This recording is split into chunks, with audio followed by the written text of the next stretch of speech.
Treinos intervalados para pessoas com doenças. É seguro? Eu sou o professor Fábio Sesquim do Viajando pela Fisiologia e hoje vou responder essa pergunta para você.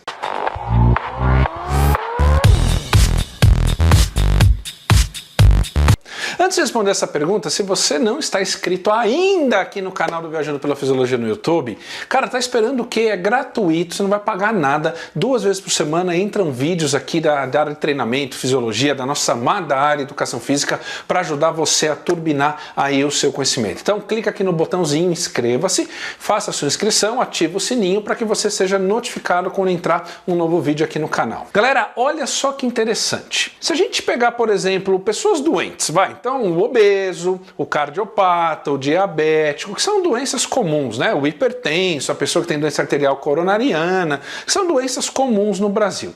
Se nós pegarmos essas doenças nos últimos 12 anos, por exemplo, obesidade, aumentou quase 70% o número de obesos no Brasil. Diabetes aumentou 68% o número de diabéticos no Brasil.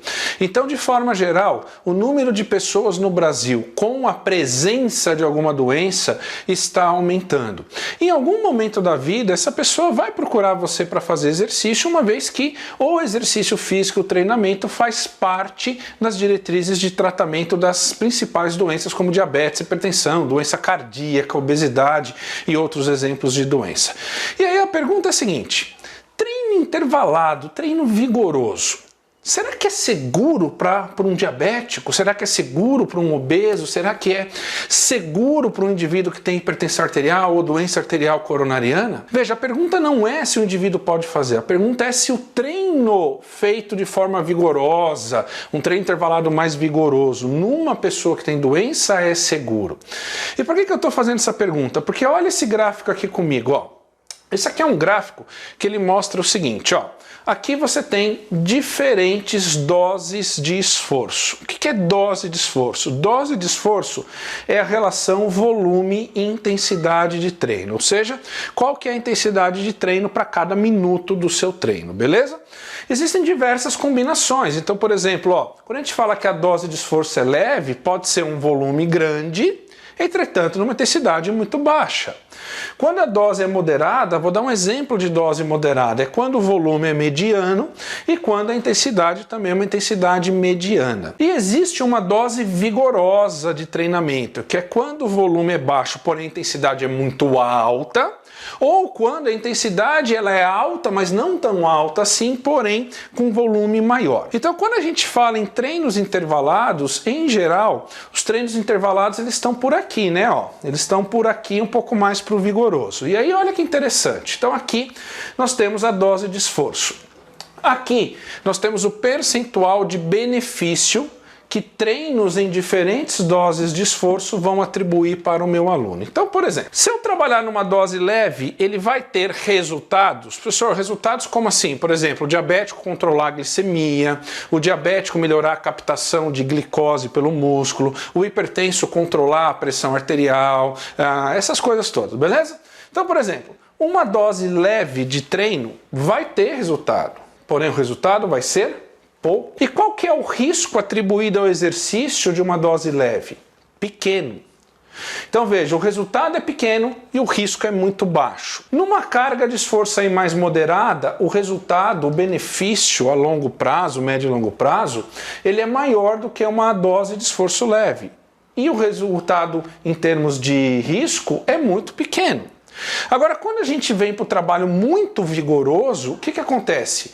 No vigoroso, o resultado sempre é maior do que no moderado e no leve. Tem vários estudos que mostram isso, mas no vigoroso pode acontecer um aumento do risco. Professor, aumenta o risco do quê? Risco do cara desmaiar, risco do sujeito ter um evento hipoglicêmico, risco do sujeito infartar e morrer durante ou após o exercício, beleza? Então veja, quando a gente prescreve treino para qualquer pessoa, a gente sempre vai buscar a melhor relação entre o máximo de benefícios que eu vou ter com uma determinada dose de esforço com o menor risco atribuído.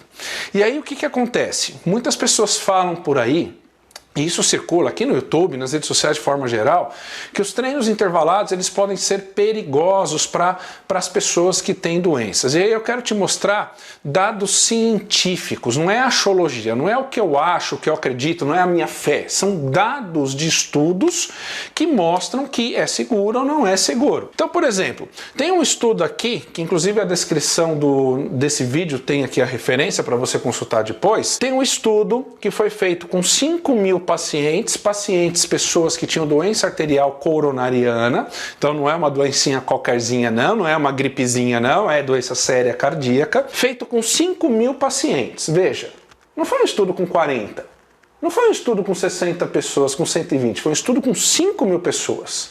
E os pesquisadores acompanharam essas 5.000 pessoas pelo período de 7 anos consecutivos. Então não foi um estudo transversal. Chego lá, quem treina aqui no Vigoroso? Vamos ver se tem risco e pronto. Não! As pessoas ficaram treinando numa carga de treino, um grupo no moderado, um grupo no treino aeróbico vigoroso, e aí eles acompanharam essas pessoas ao longo de 7 anos para tentar responder essa pergunta, que era exatamente o seguinte: treino vigoroso, treino moderado, tem risco? Para um paciente cardíaco, qual que é o risco? Infartar, cara. Risco de infarto. Risco de evento cardiovascular durante ou após o exercício. E aí o que eles descobriram? Eles descobriram o seguinte, ó, presta atenção. Para treino aeróbico, intensidade moderada ou dose de esforço moderado, eles descobriram que acabava acontecendo um evento cardiovascular, porém que não leva à morte, a cada 120.000 horas de prática de treino aeróbico moderado. Ou seja, precisa de 120.000 horas de treino para acontecer um evento cardiovascular e não é evento de morte. Para o treino vigoroso, acontece um evento cardiovascular que não leva à morte, mas é um risco, a cada 23.000 horas. Ah, professor, mas é bem menos do que um moderado. Sim, só que o total de horas que foi avaliado isso daqui foi 46 horas. Então, o que significa que é um evento a cada 23.000 horas. Ou seja, é muito seguro, gente. Um aluno seu que vai praticar, por exemplo, um treino intervalado de alta intensidade ou um treino um pouco mais vigoroso, o seu aluno, para acumular 23.000 horas de treino vigoroso, vai levar pelo menos 7 anos, cara. Então é seguro. É seguro. Desde que o treino seja prescrito e adaptado de acordo com o perfil e as características individuais do seu aluno. Então significa que o treino é seguro. O que é perigoso? É um profissional de educação física que inventa de fazer treinos mais vigorosos com um perfil de público que é paciente, portador de alguma doença, e o sujeito não sabe lá prescrever o treino, monitorar o treino, não sabe adequar o treino para o perfil de aluno dele. Isso é perigoso. Exercício é bom quando bem aplicado. Exercício, ele é bom quando bem aplicado. Portanto, se você quer mais detalhes desse estudo, na descrição desse vídeo tem aqui a referência completa para você ir lá e consultar aqui o que você aprendeu, beleza? Gostou desse vídeo? Cara, deixa o seu joinha, não custa nada, é só deixar um joinha, compartilhe os vídeos, deixa aqui os seus comentários, beleza? E se você ainda não está inscrito no canal do Viajando pela Fisiologia no YouTube, tá esperando o quê? Cara, faça a sua inscrição agora, é gratuito, 2 vezes por semana entra vídeo aqui. E você compartilhando, curtindo, participando aqui, o canal cresce, eu fico mais feliz, eu ficando mais feliz, eu vou gravar cada vez mais vídeos para vocês, beleza? Então fica aí a dica, um beijo no coração, fui, tchau, até mais.